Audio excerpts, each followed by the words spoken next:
Chapter 5, Morphology of Flowering Plants. The wide range in the structure of higher plants will never fail to fascinate us, even though the angiosperms show such a large diversity in external structure or morphology. They all are characterized by presence of roots, stem, leaves, flowers, and fruits. In chapters 2nd and 3rd, we talked about classification of plants based on morphological and other characteristics. For any successful attempt at classification and at understanding any higher plant, or for that matter any living organism, we need to know standard technical terms and standard definitions. We also need to know about the possible variations in different parts, found as adaptations of the plants to their environment, adaptations to various habitats for protection, climbing, storage, etc. If you pull out any weed, you will see that all them have roots, stem, and leaves. They may be bearing flowers and fruits. The underground part of the flowering plant is the root system, while the portion above the ground forms the shoot system. The root. In majority of the dicotyledons plants, the direct elongation of the radicle leads to the formation of primary root, which grows inside the soil. It bears lateral root of several orders that are referred to as secondary, tertiary, etc. roots. The primary roots and its branches constitute the taproot system as seen in the mustard. In monocotyledons plants, the primary root is short-lived and is replaced by a large number of roots. These roots originate from the base of the stem and constitute the fibrous root system as seen in the wheat plant. In some plants like grass, monstera, and the banyan tree, roots arise from parts of the plant other than the radicle and are called adventitious roots. The main functions of the root system are absorption of water and minerals from the soil, providing a proper anchorage to the plant parts, storing reserved food material, and synthesis of plant growth regulators. Regions of the root. The root is covered at the apex by a thimble like structure called the root cap. It protects the tender apex of the root as it makes its way through the soil. A few millimeters above the root cap is the region of meristematic activity. The cells of this region are very small, thin walled, and with dense protoplasm. They divide repeatedly. The cells proximal to this region undergo rapid elongation and enlargement and are responsible for the growth of the root in the length. This region is called the region of elongation. The cells of the elongation zone gradually differentiate and mature. Hence, this zone proximal to region of elongation is called the region of maturation.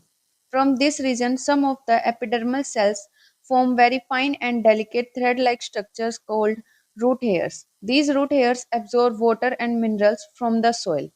The stem. What are the features that distinguish a stem from a root? The stem is the ascending part of the axis bearing branches, leaves, flowers, and fruits. It develops from the plumule of the embryo of a germinating seed. The stem bears nodes and internodes. The region of the stem where leaves are borne are called nodes, while internodes are the portion between two nodes. The stem bears buds which may be terminal or axillary. Stem is generally green when young and later often become woody and dark brown. The main function of the stem is spreading out branches bearing leaves, flowers, and fruits. It conducts water, minerals, and photosynthesis. Some stems perform the function of storage of food, sport protection, and of vegetative propagation. The leaf. The leaf is a lateral, generally flattened structure borne on the stem. It develops at the node and bears a bud in its axil. The axillary bud later develops into a branch. Leaves originate from shoot apical meristems and are arranged in an acropetal order.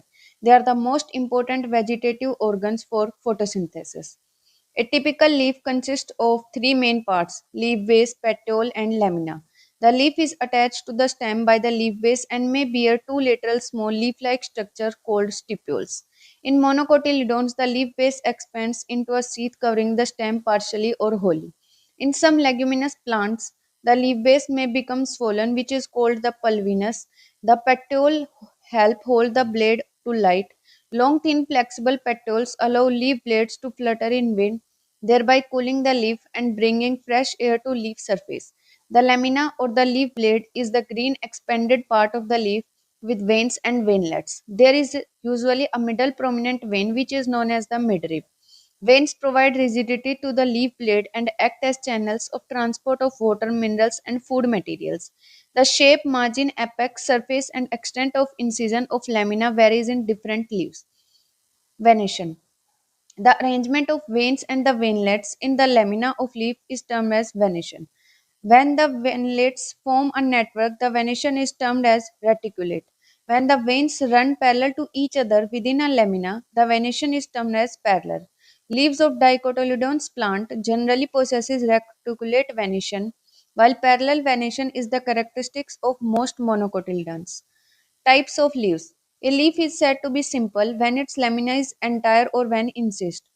The incisions do not touch the midrib. When the incisions of the lamina reach up to the midrib, breaking it into a number of leaflets, the leaf is called compound. A bud is present in the axil of petiole in both simple and compound leaves, but not in the axil of leaflets of the compound leaf. The compound leaves may be of two types. In a pinnately compound leaf, a number of leaflets are present on a common axis, the rachis, which represent the midrib of the leaf as in neem.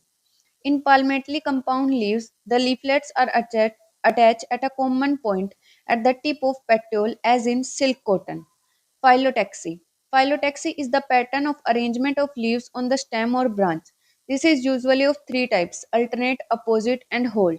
In alternate type of phyllotaxy, a single leaf arises at each node in alternate manner, as in China rose, mustard, and sunflower plants. In opposite type, a pair of leaves arise at each node and lie opposite to each other, as in Calotropis and guava plants. In more than two leaves arise at a node and form a whole, it is called hold, as in Alstonia. The inflorescence. A flower is a modified shoot wherein the shoot apical meristem changes to floral meristem. Internodes do not elongate and the axis gets condensed. The apex produces different kinds of floral appendages laterally at successive nodes instead of leaves. When a shoot tip transforms into a flower, it is always solitary. The arrangement of flowers on the floral axis is termed as inflorescence, depending on whether the apex gets developed into a flower or continues to grow. Two major types of inflorescence are defined: racemose and cymose. In racemose type of inflorescence, the main axis continues to grow. The flowers are borne laterally in an acropetal succession. The cymose type of inflorescence, the main axis terminates in a flower, hence is limited in growth. The flowers are borne in a basipetal order. The flower. The flower is the reproductive unit in the angiosperms. It is meant for sexual reproduction. A typical flower has four different kinds of holes arranged successively on the swollen end of the stalk or pedicel, called thalamus or receptacle. These are calyx, corolla, androecium, and gynoecium. Calyx and corolla are accessory organs, while androecium and gynoecium are reproductive organs. In some flowers, like lily, the calyx and corolla are not distinguished and termed as perianth. When a flower has both androecium and gynoecium, it is bisexual.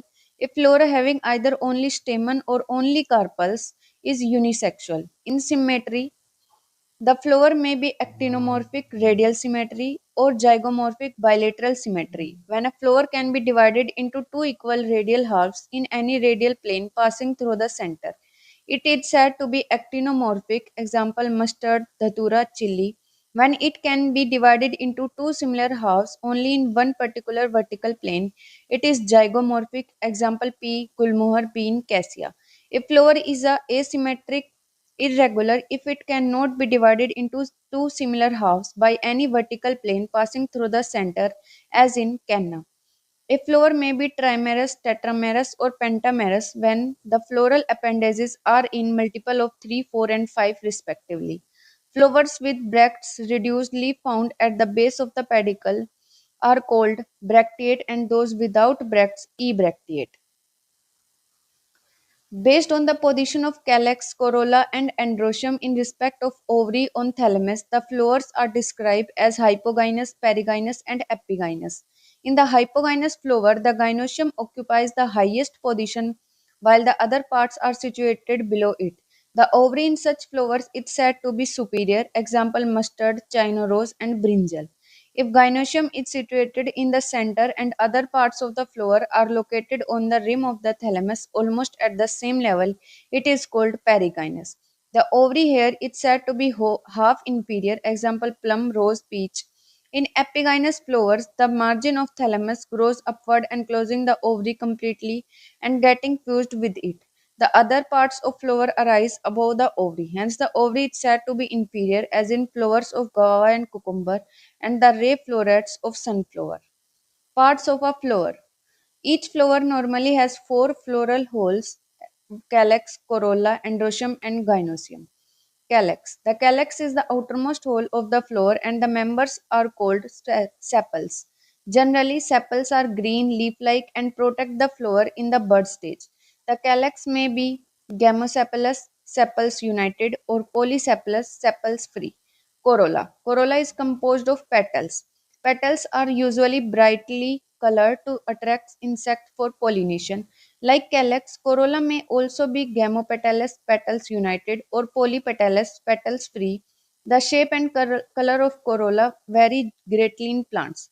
Corolla may be tubular, bell shaped, funnel shaped, or wheel shaped. Estivation, the mode of arrangement of sepals or petals in floral bud with respect to the other members of the same whole, is known as estivation. The main type of estivation are volvate, twisted, imbricate, and vexillary. When sepals or petals in a whole just touch one another at the margin without overlapping, as in calotropis, it is said to be velvet. If one margin of the appendage overlaps that of the next one, and so on, as in China rose, ladyfinger, and cotton, it is called twisted. If the margins of sepals or petals overlap one another but not in any particular direction, as in cassia and gulmohar, the estivation is called imbricate. In pea and bean flowers, there are five petals. The largest overlaps the two lateral petals' wings, which in turn overlap the two smallest anterior petals' keel. This type of estivation is known as vexillary or papilionaceous.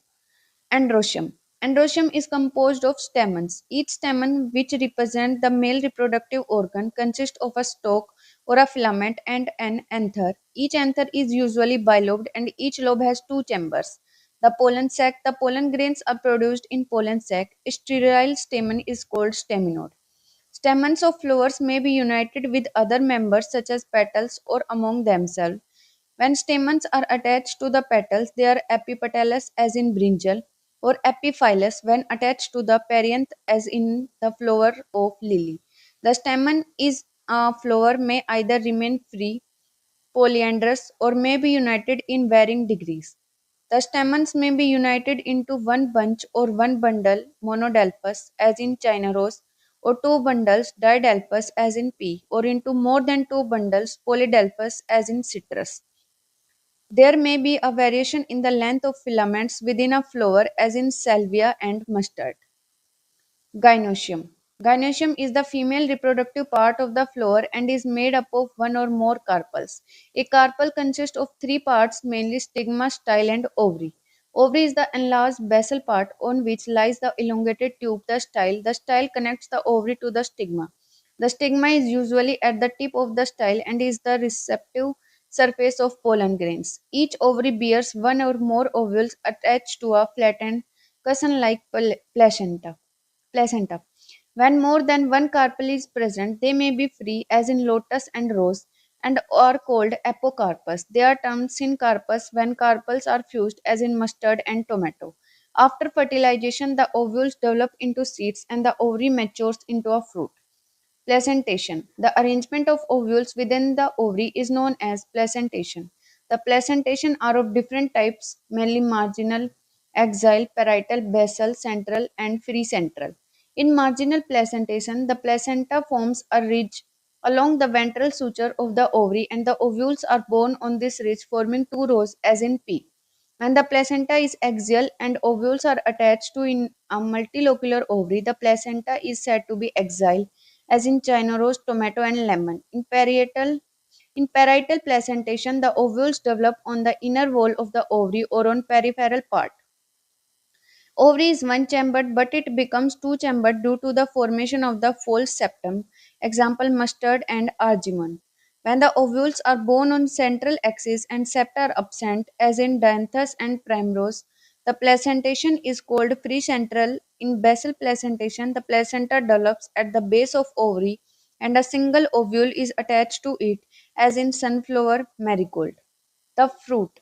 The fruit is a characteristic feature of the flowering plants. It is a mature or ripened ovary, develops after fertilization. If a fruit is formed without fertilization of the ovary, it is called a parthenocarpic fruit.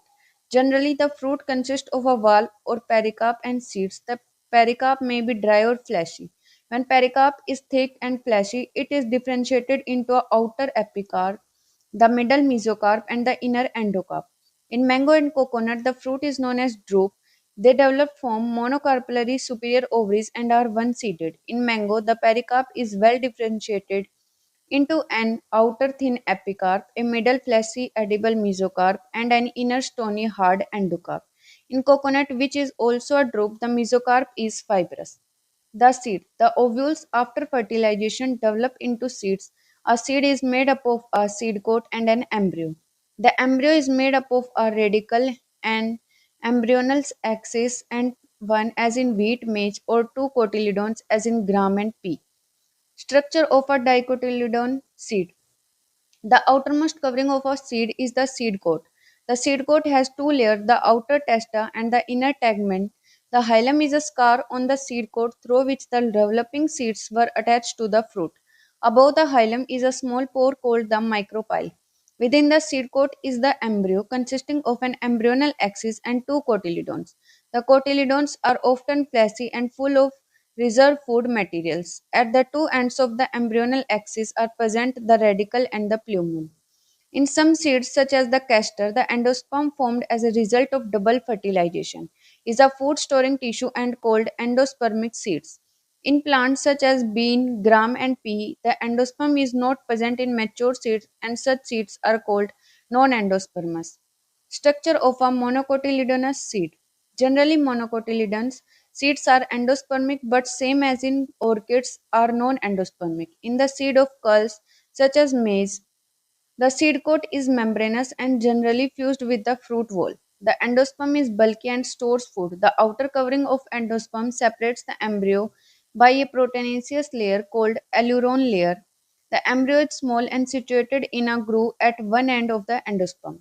It consists of one large and sail-shaped cotyledons known as scutellum and a short axis with a plumule and a radicle. The plumule and radicle are enclosed in sheaths which are called coleoptile and chlorhiza respectively. Semi-technical description of a typical flowering plant. Various morphological features are used to describe a flowering plant. The description has to be brief in a simple and scientific language and presented in a proper sequence. The plant is described beginning with its habit, vegetative characters, roots, stem and leaves, and then floral characters, inflorescence, and the flower parts. After describing various parts of plant, a floral diagram and a floral formula are presented. The floral formula is presented by some symbols. In the floral formula, BR stand for bracteate, K stand for calyx, C for corolla, P for perianth, A for androecium, and G for gynoecium. G for superior ovary, G for inferior ovary, for male, for female, for bisexual plants, for actinomorphic, and for zygomorphic nature of flower. Fusion is indicated by enclosing the figure within bracket and adhesion by a line drawn above the symbols of the floral parts. A floral diagram provides information about the number of parts of a flower, their arrangement, and the relation they have with one another. The position of the mother axis with respect to the flower is represented by a dot on the top of the floral diagram. Calyx, corolla, androecium, and gynoecium are drawn in successive holes, calyx being the outermost and the gynoecium being in the center. Floral formula also shown cohesion and adhesion within parts of holes and between holes. The floral diagram and floral formula in figure represent the mustard plant family Brassicaceae, Solanaceae. It is a large family commonly called as the potato family. It is widely distributed in tropics, subtropics, and even temperate zones. Vegetative characters. Plants mostly herbs, shrubs, and rarely small trees. Stem. Herbaceous, rarely woody, aerial, erect, cylindrical, branch, solid or hollow, hairy or glabrous. Underground stem in potatoes, Solanum tuberosum. Leaves. Alternate, simple, rarely pinnately compound. Extubulate, venation reticulate. Floral characters. Inflorescence solitary, axillary, or cymose as in Solanum. Flower bisexual, actinomorphic. Calyx sepal 5 united, persistent, velvet estivation. Corolla petals 5 united, velvet estivation. Androecium stamens 5 epipetalous. Gynoecium bicarpellary, obligately placed. Syncarpus ovary superior. Bilocular placenta swollen with many ovules, axile. Fruits, berry or capsule. Seeds, many endospermous. Floral formula. Economic importance. Many plants belonging to this family are source of food. Tomato, brinjal, potato, spice, chili, medicine, belladonna, ashwagandha, fumigatory tobacco, ornamentals, petunia. ये जो NCERT मैं follow कर रही हूँ new addition वाली NCERT है, इसलिए इसमें बस एक ही फैमिली दी हुई है सोलेनेसी, लेकिन नीट के एग्जाम के लिए और भी फैमिलीज को ऐड किया गया है, तो आप उनको देख लेना क्योंकि वो एनसीईआरटी में नहीं दी हुई है। एनसीईआरटी में सिर्फ सोलेनेसी फैमिली ही दी हुई है, जबकि ओल्ड एनसीईआरटी में और भी फैमिलीज दी हुई है, लेकिन न्यू में बस एक ही दी हुई है। तो आप सब लोग और जो और भी फैमिलीज हैं जो नीट के एग्जाम में आएगी उसको आप देख लेना। Okay, thank you.